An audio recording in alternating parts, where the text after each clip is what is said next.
Hello everybody, welcome to my YouTube channel DK Sir English Academy. I am your English tutor DK Sir. How are you? I hope everybody doing well. I am well here also. If you are new on my channel, so first of all you subscribe my channel and press bell icon. अब अपन active passive का rule number 6 पढ़ने जा रहे हैं। Imperative sentence. Imperative sentence में तीन प्रकार के वाक्य होते हैं, एक तो ऑर्डर, एक एडवाइस और रिक्वेस्ट। अगर आपको एक्टिव में अगर इस प्रकार के वाक्य मिल जाते हैं तो आप अगर उसमें अगर कोई ऑर्डर आता है तो अपन यूज करेंगे यू आर ऑर्डर टू, ठीक है। और उसके बाद वर्ब की फर्स्ट फॉर्म का यूज करेंगे और ऑब्जेक्ट। अगर वहां पे कोई एडवाइस आती है तो क्या करेंगे you are advise to, verb की फर्स्ट फॉर्म और ऑब्जेक्ट। अगर वहां पे यू रिक्वेस्ट आती है यू आर रिक्वेस्टेड फिर टू प्लस वर्ब की फर्स्ट फॉर्म और ऑब्जेक्ट। जैसे यहाँ पे क्या किया गो आउट। गो आउट तो अपन यहाँ पे क्या कह रहे हैं, गो आउट यानी किसी को अपन क्या कर रहे हैं ऑर्डर दे रहे हैं। कोई स्टूडेंट जो होता है उसको सर, उसके जो सर होते हैं वो क्या करते हैं, चल बाहर निकल, ऐसे करके वो क्या करते हैं ऑर्डर देते हैं। तो यहाँ पे ऑर्डर दे रहे हैं तो यू आर ऑर्डर टू लिखा। फिर मैंने यहाँ क्या लिखा वर्ब की फर्स्ट फॉर्म, तो यहाँ पे वर्ब की फर्स्ट फॉर्म गो ऑलरेडी दिए रखी है गो। फिर ऑब्जेक्ट क्या आउट, तो अपन ने आउट लिख दिया, तो अपना आंसर क्या बन गया you are order to go out. अगर सिट डाउन बैठ जाओ, ये भी क्या एक प्रकार का ऑर्डर है, तो अपना आंसर क्या बन जाएगा you are order to sit down. Go slow, तो यहाँ पे ये क्या कर रहे हैं अपन किसी को सलाह दे रहे हैं भाई धीरे चलो यू, तो ये क्या है go you are advise to go slow. Help the poor, हमें गरीबों की क्या करनी चाहिए मदद करनी चाहिए। ये क्या है अपन क्या कर रहे हैं यहाँ पे किसी को सलाह दे रहे हैं, किसी को जबरदस्ती नहीं कह सकते हैं कि अपन तो गरीबों की सेवा कर रही हूँ, ऑर्डर नहीं दे सकते हैं। या किसी से रिक्वेस्ट नहीं कर सकते अरे यार अब उसके पास पैसा है नहीं है, वो अपन नहीं कह सकते, इसलिए किसी को रिक्वेस्ट भी नहीं कर सकते, किसी को ऑर्डर भी नहीं दे सकते हैं। तो क्या दे सकते हैं, किसी को एडवाइस दे सकते हैं कि हमें पुअर की यानी गरीबों की मदद करनी चाहिए। तो अपना आंसर क्या बन जाएगा you are advise to help the poor, please go there, या वहां जाइए।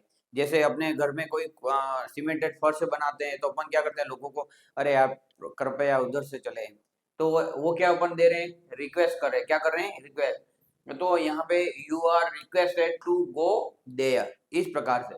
तो अपन ने ये प्लीज पर क्यों नहीं यूज किया, क्योंकि ऑलरेडी अपन ने रिक्वेस्ट वर्ड यूज किया है। और ये भी आपके मन में क्वेश्चन आ रहा है कि यहाँ पे वर्ब की फर्स्ट फॉर्म क्यों यूज कर रहे हैं, अभी तक तो अपन ने एक्टिव से पैसिव बनाते हैं तो वर्ब की थर्ड फॉर्म का यूज करते हैं। तो अपन ने यहाँ ऑर्डर्ड में, एडवाइज्ड में, रिक्वेस्टेड में, यहाँ पे ऑलरेडी अपन ने वर्ब की थर्ड फॉर्म प्रयोग कर ली है।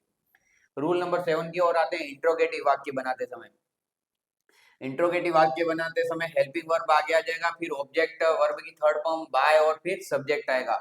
तो अपने वाक्य जैसे यहाँ पे दिया हुआ है डू यू प्ले क्रिकेट, तो यहाँ पे सबसे पहले क्या करेंगे हेल्पिंग वर्ब, यानी आपने देखा होगा प्रेजेंट सिंपल और प्रेजेंट जो कंटिन्यूस है उसमें helping verb is am are का प्रयोग होता है। तो यहाँ पे इज का प्रयोग करेंगे क्योंकि यहाँ पे ऑब्जेक्ट क्या है क्रिकेट है, क्रिकेट क्या अपने आप में सिंगुलर है इसलिए उसके साथ इज का प्रयोग होता है। तो अपन ने सबसे पहले इज यानी ये क्या है हेल्पिंग वर्ब यूज कर लिया, फिर ऑब्जेक्ट क्या है क्रिकेट है, फिर वर्ब की थर्ड फॉर्म यूज करेंगे प्ले, वहां पे दी है उसकी थर्ड फॉर्म प्लेड, फिर बाय का यूज किया है, फिर सब्जेक्ट, सब्जेक्ट क्या है यहाँ पे यू है, तो अपन ने यू का यूज, यानी ये फॉर्मूले के अनुसार अपन को एक्टिव का पैसिव बनाना है। Am I reading a book, तो यहाँ पे क्या है कि यहाँ पे अपन जो ऑब्जेक्ट क्या है ए बुक है, ए बुक के लिए हेल्पिंग वर्ब क्या यूज हो सकती है इज, तो इज अपन ने लिख दी। फिर ऑब्जेक्ट देखो हेल्पिंग वर्ब अपन इज लिख दिया, फिर क्या लिखना है ऑब्जेक्ट, ऑब्जेक्ट क्या है बुक, तो एक बुक लिख दिया। फिर यहाँ पे मैंने क्या कहा था ये कंटिन्यूस का वाक्य है, तो कंटिन्यूस वाक्य को कंटिन्यूस क्यों कहा जाता है, क्योंकि उसमें कौन सी वर्ब आती है आईएनजी, और यहाँ पे आईएनजी वर्ब नहीं लगाएंगे तो फिर वो कंटिन्यूस कहलाएगा नहीं, इसके लिए अपन ने क्या यूज किया था बीइंग, तो यहाँ पे बीइंग यूज करेंगे। फिर वर्ब की कौन सी फॉर्म आती है थर्ड, तो रीड की थर्ड फॉर्म भी क्या आती है रीड, फिर क्या आएगा बाय, और बाय के बाद आई का क्या बन जाएगा मी, तो अपना आंसर बन जाएगा is a book being read by me. Has he finished his work, तो यहाँ पे हैज अपन ने हेल्पिंग वर्ब पहले लिख दिया, ऑब्जेक्ट हिज वर्क लिख दिया, फिर बीइंग लगा दिया, फिर वर्ब की थर्ड फॉर्म फिनिश्ड लिख दिया, फिर बाय के बाद ही का हिम लिख दिया। फिर अपन नेक्स्ट वाक्य देख रहे हैं did she looked at me, तो यहाँ पे क्या है, वाज अपन सब्जेक्ट यानी हेल्पिंग वर्ब के रूप में अपन क्या लिखेंगे, वाज।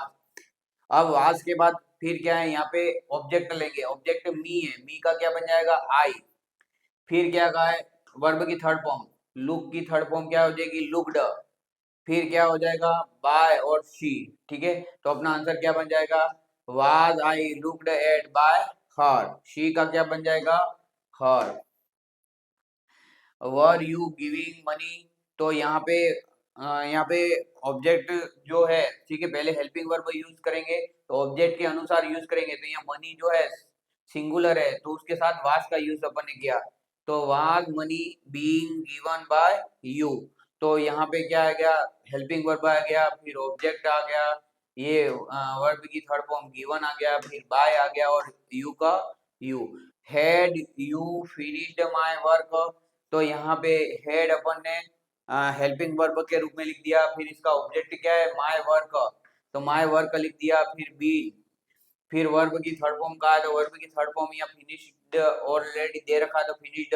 फिर बाय लगा के यू का क्या बन जाएगा, यू का यू ही रहेगा। विल राम प्ले क्रिकेट, तो यहाँ पे विल आगे आ गया, फिर यहाँ पे विल हेल्पिंग वर्ब आगे लिख दिया, फिर ऑब्जेक्ट क्या है, यहाँ पे क्रिकेट है तो क्रिकेट लिख दिया, फिर वर्ब की थर्ड फॉर्म प्लेड लिख दिया, फिर बाय करके राम है तो राम लिख दिया। इस प्रकार से ये रूल नंबर 7। अब तो इस रूल नंबर 8 जो है वो बहुत ज्यादा इंपॉर्टेंट है, इसको IM भी लिख देना।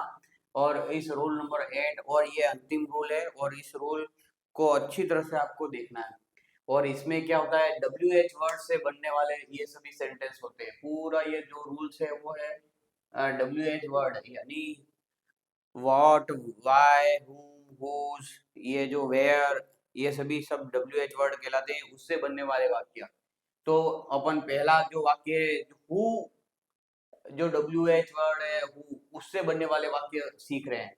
अगर क्वेश्चन आ जाता है सबसे पहले WH वर्ड, फिर हेल्पिंग वर्ब, सब्जेक्ट, वर्ब, फिर ऑब्जेक्ट आता है, फिर क्वेश्चन मार्क आता है, तो उसका पैसिव बना, ये एक्टिव वाक्य ऐसा होगा, पैसिव बनाते समय हु का क्या कर देंगे, बाय हुम कर देंगे, और बाकी सभी चीजें पहले करते थे वही करेंगे, जो पहले रूल्स चलते थे वही रूल्स चलेंगे।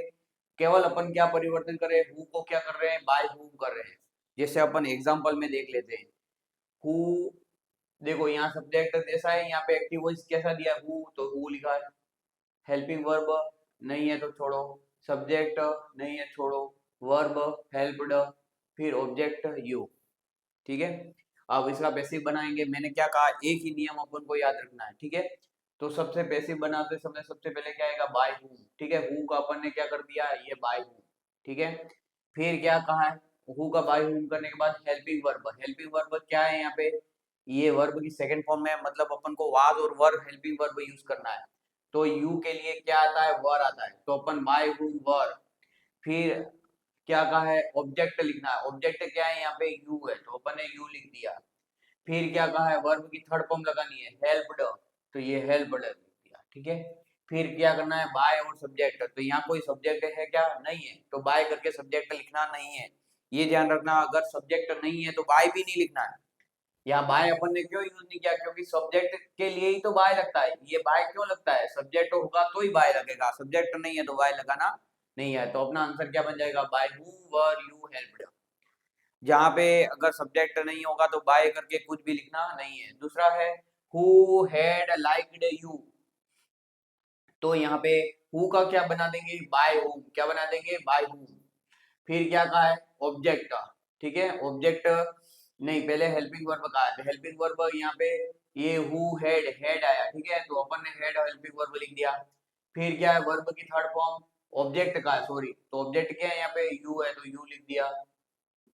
फिर क्या कहा, ये हेड और हैज, हेड और विल हैव के साथ अपन बीन का यूज करते हैं तो ये बीन का यूज हो गया। फिर किसका यूज होगा, वर्ब की थर्ड फॉर्म, तो वर्ब की यहाँ बीट है तो थर्ड फॉर्म क्या हो जाएगी, बीटर। तो यहाँ पे सॉरी ये लाइक है तो लाइक की क्या हो जाएगी, लाइक्ड हो जाएगी। उसके बाद यहाँ कोई सब्जेक्ट है, सब्जेक्ट नहीं है तो अपन को बाय करके सब्जेक्ट ले लिखना नहीं है। तो अपना आंसर क्या बन जाएगा, by whom had you been liked, who beat you। अब हु आया तो हु का क्या बन जाएगा, बाय whom बन जाएगा, हु का क्या बन जाएगा, बाय whom बन जाएगा। फिर यहाँ पे ये पास्ट सिंपल का है तो यहाँ पे वर का यूज कर रहे हैं, फिर ये ऑब्जेक्ट यू का यूज कर रहे हैं, फिर वर्ब की थर्ड फॉर्म बीट की बीटन यूज कर रहे हैं, और यहाँ पे कोई सब्जेक्ट नहीं होने के कारण बाय करके सब्जेक्ट लिखना नहीं है। तो अपना आंसर क्या बन जाएगा, by whom were you beaten. तो ये हु से क्वेश्चन बना तो बाय whom कर दिया।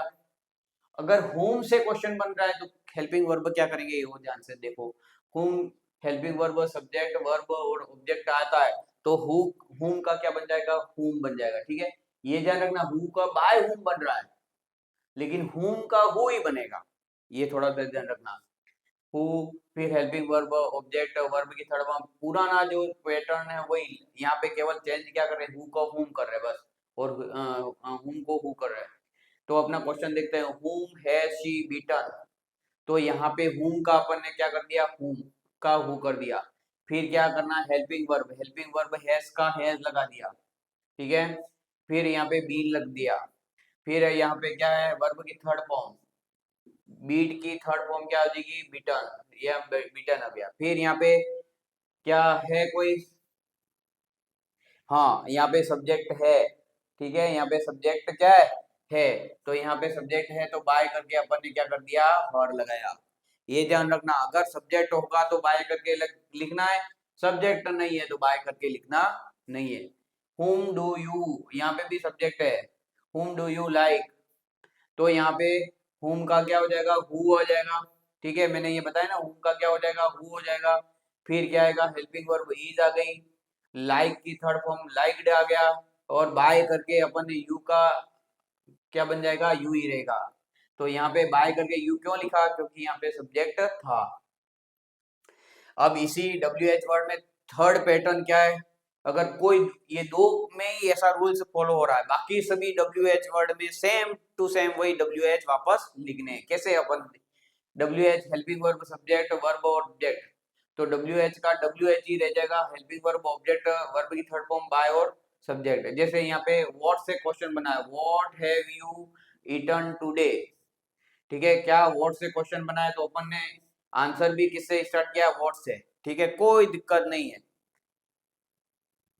आंसर भी व्हाट से किया है। और है अब यहाँ पे क्या है, टुडे। ठीक है, तो यहाँ पे has been, what has been eaten, verb की थर्ड फॉर्म क्या होगी, ईट एट, ईटन ही रहेगी।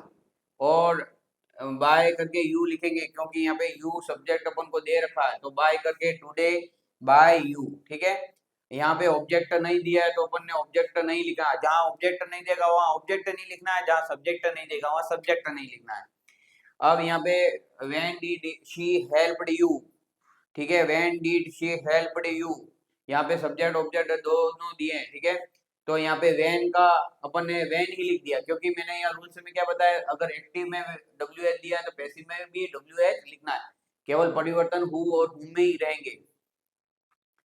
तो यहाँ पे क्या आएगा, when का when रह गया, वर यू ऑब्जेक्ट है तो यू लिख दिया, फिर हेल्प की थर्ड फॉर्म हेल्प्ड लिख दिया, बाय करके शी का क्या कर दिया, हर कर दिया।